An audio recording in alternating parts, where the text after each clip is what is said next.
Welcome to Spruce Grove Alliance Church, your home.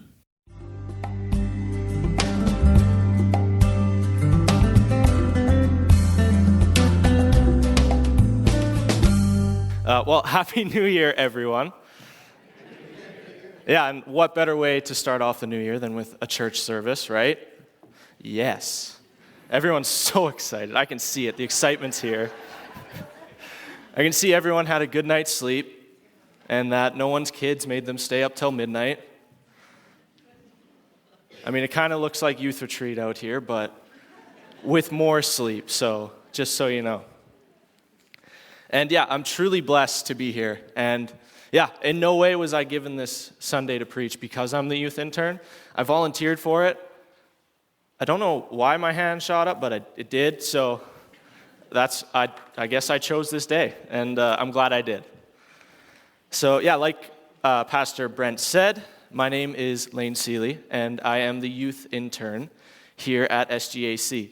I'm also currently going into my last semester at Vanguard Bible College in Edmonton, finishing up a degree in which is a Bachelor of Theology, with a major in youth ministry. Thank you. And just some quick praise for the parents out there. So if you do have kids in youth, or even the 5-6s, because I teach Sunday school now too, I just want to say, yes, I know your kids, and I want to say you all have such wonderful kids, and it's just such a blessing to, be in their life. And, so as it is the first day of 2023, brand new starts, new beginnings, I just thought it's a good time to look at ourselves and just see where we need to grow this year. No, this isn't a new year, new me message, but rather a new year changed me. So I want to fire this question out to you all today. Have you ever been in a place where your life was entirely in someone else's hands? I grew up on a farm. Any farm kids out there, or farmers? Yeah, there's a few. But anyways, I grew up on a farm about an hour west of here. Sorry, I forgot to go to that. There we go. A farm an hour west of here in a little town called Entwistle. If you don't know where that is, if you've ever gone to go Pembina River tubing, you've been to Entwistle. That's it. That's our sign to fame. Anyways, growing up on a farm taught me many things, but two things really stand out. And if you're a farmer or you grew up on a farm like I did, you will probably agree. Number one, it's a really good thing occupational health and safety doesn't visit farms. Because the things we do to get the job done probably shouldn't be done that way. And number two, you really have to trust one another growing up on a farm. Let me give you an example of this from my life. Has anyone ever been lifted in the bucket of a tractor at 10 years old to the top of a granary to open up the door so that the auger could go in? Well, I have, and if you haven't, it's fun. One reason why OH&S doesn't come to farms, right there. And let me tell you, it takes trust in that tractor to lift you up there. You gotta trust that, it's not gonna break. But it takes more trust in the operator. I mean, those buckets go up like 20 feet, if not more. So a fall from that height would probably just not be fun. And in those moments when my dad would lift me up in that tractor bucket to go open the granary, I would think about all the chores I hadn't done. I would think about all the back talking I did. I would think about really just every other moment in my life where I'd been disobedient. And I was like, oh, he has my whole life in his hands right now. And it's a really good thing he loves me. But even with that thought rushing through my head, I always jumped right in that bucket. In fact, my siblings and I would race to the bucket just to hop in it and ride and see the world from a different point of view. I didn't think too much of it back then, but looking back, I can see that the reason why we were so excited to jump into that bucket was because we trusted our dad completely. knowing that he wouldn't drop us, he wouldn't hurt us, and we knew that we were safe. Maybe you have been in that tractor bucket before, maybe you haven't. But even if you haven't been literally in a tractor bucket, maybe you've been in a situation like that, where it felt like your life was in anybody else's hands but your own. Could be maybe when you move cities, maybe when you quit a job, you might even be there right now. So yeah, again, Pastor Brent already talked about this, vision verse, right? Big thing that we're going to be going through this year. Growth point, a reminder, words to live by. I like to picture it, it's kind of like my North Star focus, the guiding light for the year. So I thought, what better way to get your minds rolling than by sharing my vision verse. This is a year of unknown change for me as I finish up school and graduate and see where God takes me.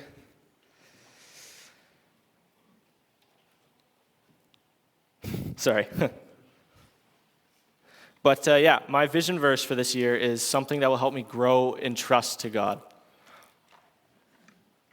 And trust Him with my life in the same way I trust my dad not to drop me from that tractor bucket 20 feet up.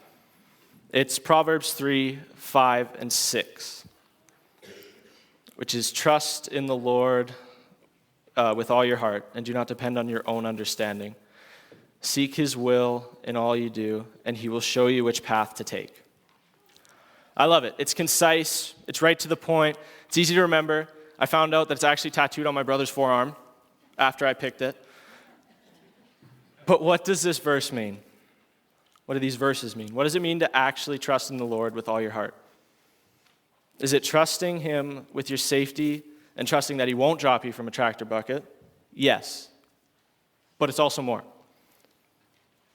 In its most basic definition, the word for trust, which in Hebrew is, I'm going to butcher it, but batak, it means relying on God's wisdom instead of man's wisdom. What a surprise, we're in Proverbs, we're talking about wisdom, right? But relying on God's wisdom is not just knowing it. Trust is described as lying helplessly before it. It's face down, the most submissive position you can be in. You need it. You need God's wisdom because without it, you're helpless. That's trust. So let's go back to the tractor bucket. I'm not just relying solely on my dad. I don't need him there to lift me. I want him there because I don't trust my siblings. But I don't need him there to lift me. When my dad lifts me in that bucket, I'm relying on him partly to lift me steady, but I'm also relying on myself to remain balanced and hold on. I trust him to a point, and then myself the rest of the way. Trust in God is not this. It's not, I don't trust him to a point and myself the rest of the way. Trusting God is relying on him to lift you and to hold you and to balance you. This is why trusting in God requires your whole heart. Remember, it says, trust in the Lord with your whole heart. It means to rely on God with all of your emotions, with all of your intellect, your everything. It means to rely on him with your entire being. Trust with the whole heart is relying on God in every aspect of your life. Not just in the areas where it's easy, but in the areas where it's hard as well. It's easy to trust in God when things are good and easy. But true trust in God is relying on him when the easy becomes difficult. I like to think of it, it's like walking. It's easy to trust your legs to hold you up and take you where you need to go, whether it's left or right across the stage, whether it's to your car to go to work, whether it's just to the fridge to get a snack, you can trust your legs to get you there. It's harder to rely on your legs when they're asleep. Has anyone ever tried to walk when your legs are asleep? Yeah, let me tell you, it humbles you real quick. Your legs are locking up, your knees are hyperextending, you're like walking around like this. You have no depth perception in your legs somehow. And it's like you realize, man, I take walking for granted. But even though they're asleep and you're stumbling around, you look like a toddler, you know that they'll wake up again and that you'll be walking easy in no time. This is a really weird example, but it works for my head. This is what leaning on God's understanding and trusting in Him is like. It's knowing that, hey, I might be going through a rough time. My legs are falling asleep. I don't know where I'm going. It feels awkward. And you may stumble around for a bit, but trusting in God is knowing that they will awaken eventually and that you'll be walking easy again. Your path will be made nice and easy again. That's what trusting in God is like. So yes, we need to trust in God with our whole heart, but that's not all we need to do. This trust is not only passive, but it's active. We trust in God with our whole heart, but we also need to seek Him in all we do. You trust and you seek. To continue with the theme of trust in a father, my dad taught me how to ski when I was about 3 years old. And when I was younger, I hated skiing. I hated it. That one in the bottom is me at the start of a day skiing. That's my older brother, and he didn't like it either. I hated it. I loathed skiing. Maybe it's because I didn't like the cold, or the fact that I fell over a lot, or that I was scared of getting hurt, or maybe it's because my dad thought the best way to teach us kids, so me, 3, 4 years old, my older brother, 5, 6 years old, best way to teach us was black diamonds. Because if you can ski the worst, you can ski it all. Regardless of why I didn't like it, I don't know what the reason was, but regardless, I can remember going on our yearly ski trip when I was about 8, and I did not want to go. I remember waking up hoping I was sick. Sadly, I was not. But that day was the day that I actually found out that I love skiing. Everything clicked for me that day, and I actually had a lot of fun. It all clicked because I started following my dad. Wherever he skied, I was following that same trail. I knew I could trust his judgment and that he would likely know which trail was best to take. I began actively seeking the trails my dad laid out for me because, it leaves a nice trail. It's nice and easy. And I would follow everywhere he went. And I would make it down the mountain just fine. It was not easy. My legs still burned a lot. I still fell a lot because, I'm an 8-year-old doing black diamonds. But I had fun. And I love skiing now. It's probably my favorite thing to do. And to this day, whenever I go skiing with my dad, even without thinking about it, I will still follow him. Wherever he goes, just because I know I can trust him and his judgment, and I'll make it down. So just as I learned to seek out my dad's trails on the slopes of a mountain, we need to learn to seek out God's will in all that we do. Seek is more than just knowing God's will, because it's easy to know. Especially today, in a world where information is in my pocket, it's in probably everyone's pocket out there. It's easy to know and to find it, but seeking God's will is to acknowledge it, but also to have fellowship with it.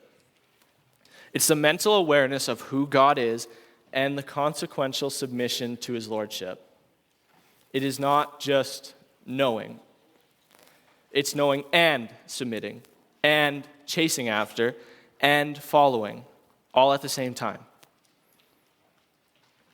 Have you ever noticed that we interact with people differently based on how well we know them? For example, we do an event in youth every year. It's called Missing Persons. It's a favorite. The goal of this event is for the youth to find leaders who have taken time to disguise themselves. Anyways, as I'm walking around hiding, I noticed that whenever I made eye contact with some random person, we both did the same thing. Have you ever made eye contact with someone who you didn't know? What do? Yeah, you do the goofy little smirk. You make eye contact with them, you go, and you keep going. I don't know why we all do it, but I think it's so funny that we all do. We just acknowledge that we've made eye contact with someone, and the only thing we're going to do is this goofy smile. When I made eye contact with the youth, though, it was an entirely different story. As soon as eye contact was made, they knew me. They broke me as soon as you make eye contact with them. And they would march right up to me, or speed walk up to me, or chase you around the mall, and they would demand that you sign their papers so that they could win. We interacted with each other. So knowing God's will is like passing a stranger in the mall and you do that little smirk and you keep on walking. But seeking God's will is like seeing that group of youth run through the crowded mall on Black Friday to come and meet you. They know you, they're looking for you, and when they see you, they come to you. That is what seeking God's will is like. Now, this presupposes or assumes that you must personally know God's will as well. God must become a familiar friend in your life if you want to go from just a nod of acknowledgement into fellowship with it. So how do we do this? Well, let me tell you something that we tell the youth all the time. This is where reading your Bible becomes important. The Bible is God-breathed, God's word to us, one of God's many gifts to us. So to grow in relationship with God, He has given us this Bible, this one that I have on the floor here, and all the ones that you have, as just this massive gift to help us in a big way to get to know Him better and grow in relationship with Him. To take us from the smirk of acknowledgement into the seeking relationship. So now you take this seeking relationship and you apply it to all aspects of your life. Not just the spots where it's convenient or easy, but all aspects of your life. This could be from your career choices to finances, to your friends, to finding a spouse, to raising a family. Seek God in all parts of your life, in all you do. Because God is not just in this building. He is omnipresent. It's a big word meaning that He's everywhere. Always. And this means that He is everywhere because He is omnipresent. So His will must also be everywhere too. It's not just in this building, it's in every part of your life. To repeat myself from earlier, if He's everywhere, what do you do with it? It means seeking Him when life is easy, when everything's going your way. But it also means seeking Him when life gets hard. Whether we're in the greenest meadows or in the darkest valley, we are called to seek His will. Seeking God's will is not easy. I may be young, but even I can tell you that there are days where choosing God's will over my own is the hardest choice I have to make that day.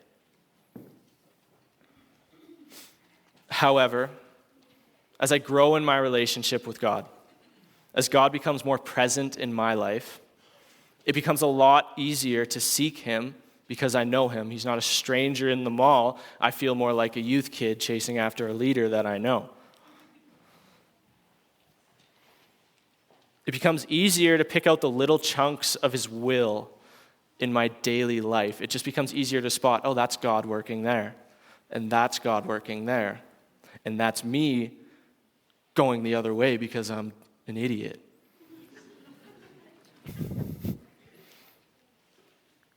But the more I know him, he begins to show me more clearly what his will is for me, and the more I can trust in him. So let's bring it all together. Let's look at my vision verse one more time with just some added words. Trust in the Lord, or rely on the Lord with all your heart. Not just your emotions, but your entire being. And do not lean on your own understanding. Lean on God's wisdom over man's wisdom. Seek his will, not just knowing, but knowing and submitting and chasing after and follow. Seek his will in all you do, in every aspect of your life, and he will show you which path to take. In other words, rely on God with your entire being, seek his will in every aspect of your life, and he will lead you where you need to go. It's truly amazing that we serve a God who is so trustworthy. Yet for some reason, we all struggle with trusting God. As I was going through my studies, I came across a commentator. His name's Sid Buzzell, and he described God's trustworthiness in this way. God's ways are incomprehensible, yet he is trustworthy. Well, that's great. That's true. But it's also the area that I often get hung up on in trusting God. It's that incomprehensible part. At times, I become short-sighted. I become out of sync with God's ways. I lose that trail. And I look around and I am like, where did you go? I am all alone here. And then what do you do in that moment? You start trying to dig yourself out of wherever you are. You start to lean on your own understanding and try and climb out of that hole yourself. All I can see around me in those times is the incomprehensible way of God. It makes no sense to me, but still I am to trust him. Yes. This may seem like a big leap of faith to some of you because it's, how can you trust something if you don't understand it? But in reality, I have learned that trusting in God is not so much a leap of faith as it is a fall into loving arms. It's letting go and letting God take control. And how do I know that it's a leap or not a leap and a fall? Well, first off, God has never failed. His track record is clean, 100%. There is not one single thing on there that is a failure. So why would he fail me? And second, I know that God loves me and that he cares for me. He who created the universe loves me. So how could he fail me? I ask these questions, and then the answer becomes simple. He won't. And therefore, he is trustworthy. And guess what? Just as he loves me and cares for me, he loves and cares for each and every one of you here and online. Which means that he will never fail you either. I may not know what this upcoming year has for me. I'm not going to pretend that I do. But I do know that I can trust a God who knows every single second of what's coming. I just need to choose to rely on him instead of myself. So what would it look like if we trusted God fully with every aspect of our lives? Well, it's in the big things and the small things. It will sometimes lead you to change some pretty big things in your life. Like I can remember when I was called to ministry. I'd recently dropped out of university, and I was just working a construction job, making pretty good money. And I was content going to work every day. And then I was called to ministry. God showed me that I was called to ministry in this church with this youth group. And though I did answer the call without much resistance, you can ask Josh about the phone call I gave him later, there was still that tension in my life of giving up money every day to go back to school and follow the call.